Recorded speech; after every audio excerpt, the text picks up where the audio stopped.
Mega family కోడలు ఉపాసన కొణిదెల రెండవసారి తల్లి కాబోతోంది. అది కూడా ఈసారి ట్విన్స్‌కి జన్మనివ్వబోతోంది అంటూ వచ్చిన వార్త నెట్టింట్లో ఎంత వైరల్ అవుతూ వచ్చిందో మనందరికీ తెలిసిందే. ఇలాంటి నేపథ్యంలోనే ఎన్నో రకరకాల విషయాలు కూడా మనం మాట్లాడుకున్నాం. మరి ఈరోజు ఈ వీడియోలో మనం మాట్లాడుకోబోయేది సరిగ్గా ఉపాసన కొణిదెల వ్యక్తిగత జీవితానికి సంబంధించింది.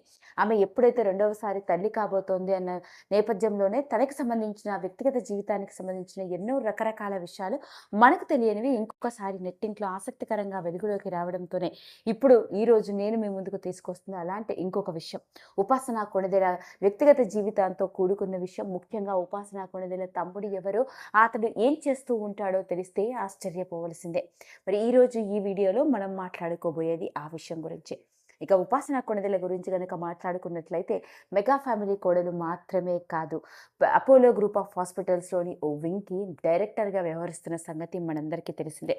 ప్రపంచ ప్రఖ్యాతిగాంచిన హెల్త్ కేర్ ఇండస్ట్రీలో ఒకటి అపోలో గ్రూప్ ఆఫ్ హాస్పిటల్స్ అధినేత అయిన ప్రతాప్ రెడ్డి మనవరాలుగా, అంతేకాకుండా ఆ గ్రూప్ ఆఫ్ హాస్పిటల్స్లోని డిజిటల్ హెల్త్ కేర్ అయిన యోర్ లైఫ్కి మేనేజింగ్ డైరెక్టర్గా, చైర్పర్సన్గా వ్యవహరిస్తోంది. ఇది ఇలా ఉంటే ఉపాసన మాత్రమే కాదు, ఉపాసన తల్లి, అంతేకాకుండా ఆమె పిన్నులు, ఇలా అందరూ కూడా తన తాతగారు స్టార్ట్ చేసిన అపోలో గ్రూప్ ఆఫ్ హాస్పిటల్స్లో ఎన్నో కీలకమైన పదవి బాధ్యతలు చేపడుతున్న వాళ్ళే.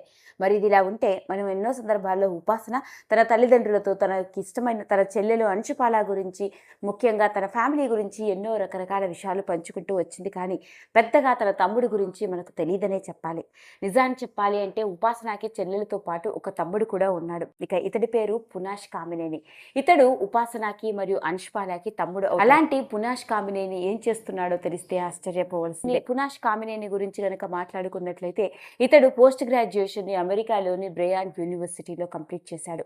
2026లో ఇతడు తన పోస్ట్ గ్రాడ్యుయేషన్ని కంప్లీట్ చేసుకొని ఆ తర్వాత కొంతకాలం పాటు హెల్త్ కేర్ ఇండస్ట్రీలో, ముఖ్యంగా అమెరికాలోని హెల్త్ కేర్ ఇండస్ట్రీలో పనిచేసి తర్వాత ఇండియాకి వచ్చి తన తాతగారు స్టార్ట్ చేసిన ప్రఖ్యాతిగాంచిన అపోలో గ్రూప్ ఆఫ్ హాస్పిటల్స్లోని, ముఖ్యంగా చెప్పుకోవాలి అంటే అపోలో క్రేడిల్ చిల్డ్రన్ హాస్పిటల్స్కి మేనేజింగ్ డైరెక్టర్గా వ్యవహరిస్తూ ఉన్నాడు.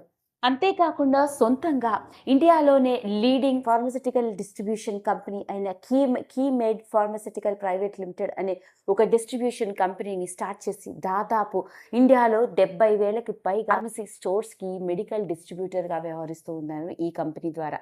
అలా ఈ కంపెనీకి హోల్ అండ్ సోల్ అధినేత ఎవరో కాదు, పునాష్ కామినేని. తన సొంత ఆలోచనలతో, పెట్టుబడులతో ఇలా ఇండియాలోనే లీడింగ్ ఫార్మసీ డిస్ట్రిబ్యూటర్ కంపెనీగా నిలబెట్టడం జరిగింది. వీటితో పాటు అతనికి సొంతంగా ఇంకా ఎన్నో వ్యాపారాలు ఉన్నాయి. ముఖ్యంగా హెల్త్ కేర్ రంగంలోనే తన తాతని ఇన్స్పైర్గా తీసుకొని అపోలో గ్రూప్ ఆఫ్ హాస్పిటల్స్లోని చిల్డ్రన్ హాస్పిటల్కి వన్ ఆఫ్ ది మేనేజింగ్ డైరెక్టర్గాను కేమెడ్ ప్రైవేట్ లిమిటెడ్ అనే లీడింగ్ ఫార్మసీ మెడికల్ డిస్ట్రిబ్యూటర్ కంపెనీని స్టార్ట్ చేసి దాదాపుగా ఇండియా వైడ్ డిస్ట్రిబ్యూటర్గా కీర్తి ప్రతిష్టలు సంపాదించుకోవడం జరిగింది. ఇతడు ఒకటి కాదు, రెండు కాదు, దాదాపు 7 కంపెనీలకి మేనేజింగ్ డైరెక్టర్గా వ్యవహరిస్తూ ఉన్నాడు ఉపాసన కొణిదెల తమ్ముడు అయిన పునాష్ కామినేని. ఇక పునాష్ కామినేని వయసు 30 ఏళ్ళు. అలా మొత్తానికి ఒక యంగ్ ఎంటర్‌ప్రెన్యూర్‌గా కేవలం తన అక్కలు మాత్రమే కాదు, తాను కూడా ప్రఖ్యాతిగాంచిన అపోలో గ్రూప్ ఆఫ్ హాస్పిటల్స్లో ఓ కీలక పదవి బాధ్యతల్ని, ముఖ్యంగా అపోలో గ్రూప్ ఆఫ్ హాస్పిటల్స్లో ఒకటైన క్రేడిల్ మరియు చిల్డ్రన్ హాస్పిటల్స్కి మేనేజింగ్ డైరెక్టర్గా వ్యవహరించడం మాత్రమే కాదు, ఇండియాలోని leading pharmacy distribution company start చేయడం జరిగింది పునాష్ కామినేని. ఎన్నో రకరకాల విషయాలు. ఇంకొకసారి ఉపాసన కొణిదెల తన సెకండ్ ప్రెగ్నెన్సీ తర్వాత వెలుగులోకి వస్తున్న నేపథ్యంలోనే మొట్టమొదటిసారిగా ఆమె తమ్ముడు ఎవరో, అతను ఏం చేస్తున్నాడో తెలుసా అంటూ వెలుగులోకి వచ్చిన ఈ విషయం నెట్టింట్లో వైరల్గా మారింది. ఈ వీడియో కనుక మీకు నచ్చినట్లయితే లైక్ చేయండి, షేర్ చేయండి, సబ్స్క్రైబ్ చేసుకోండి. మరిన్ని వీడియోస్ కోసం పక్కనే ఉన్న బెల్ ఐకాన్ని నొక్కడం మాత్రం మర్చిపోకండి.